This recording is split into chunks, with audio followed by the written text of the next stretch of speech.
Tout pour investir. Dose d'économie. Votre pèse d'économie, Non, je cherche un lancement pour vous, cher Stéphane. Ça aurait l'air pète d'économie, c'est bizarre. Un petit pète d'économie, non, c'est bizarre.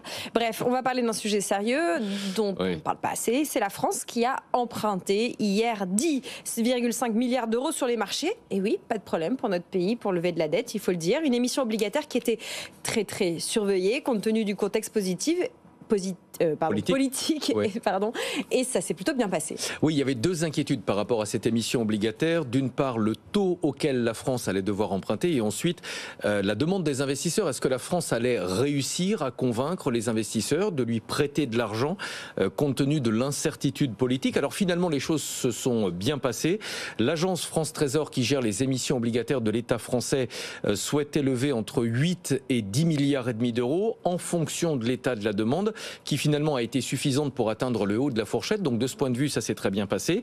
En ce qui concerne les taux auxquels la France a emprunté cette semaine, alors il y avait différentes échéances, mais sur la partie à 10 ans, qui est la référence du marché obligataire, la France a emprunté 3,6 milliards d'euros à 3,23%, c'est-à-dire 20 points de base au-dessus de la précédente émission obligataire à 10 ans qui avait eu lieu au mois de mai. Alors ça n'est pas catastrophique, mais ce taux plus élevé, il a un coût très concret pour les finances de l'État. Sur un emprunt de 3,6 milliards d'euros, ça représente au final 41 millions d'euros d'intérêts supplémentaires, mais au final, ça s'est quand même bien passé. Voilà, plutôt bien passé. Néanmoins, ce qu'on peut dire, c'est que le climat reste tendu sur l'obligataire. Oui, il reste tendu évidemment en raison du contexte politique. Le risque pour les marchés, c'est qu'un parti extrême, droite ou gauche, je précise bien, les deux extrêmes prennent le pouvoir, parce que pour les marchés, le programme économique du Rassemblement national, mais aussi celui de LFI, inquiète beaucoup les marchés parce qu'il serait extrêmement coûteux.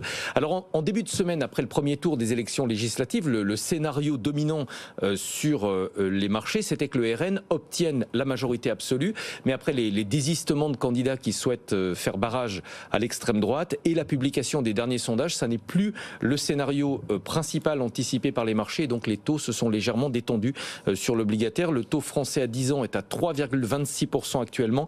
Mardi, il était à 3,36% et le spread, c'est-à-dire l'écart de taux entre la France et l'Allemagne sur le 10 ans, c'est légèrement resserré. Sur 3 jours, on était à 75 points de base mardi, on est à 69 ce matin. Alors ça reste quand même élevé, 69 points de base. Sachez que la moyenne pour le spread entre la France et l'Allemagne, la moyenne oscille entre 20 et 40. Alors ça reste élevé, c'est le niveau le plus élevé depuis la crise de 2010, tout simplement parce que le scénario d'une assemblée divisée et d'un pays qui politiquement serait ingouvernable, ça n'est pas non plus le scénario idéal pour les marchés financiers, mais on peut considérer que pour l'instant le scénario du pire a été écarté.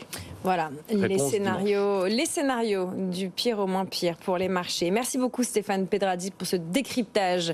Cette dose d'économie est à retrouver en podcast et en replay sur notre site et notre application. Et puis également sur la chaîne YouTube de BFM Business. Si vous aussi voulez participer à la discussion, à la réflexion.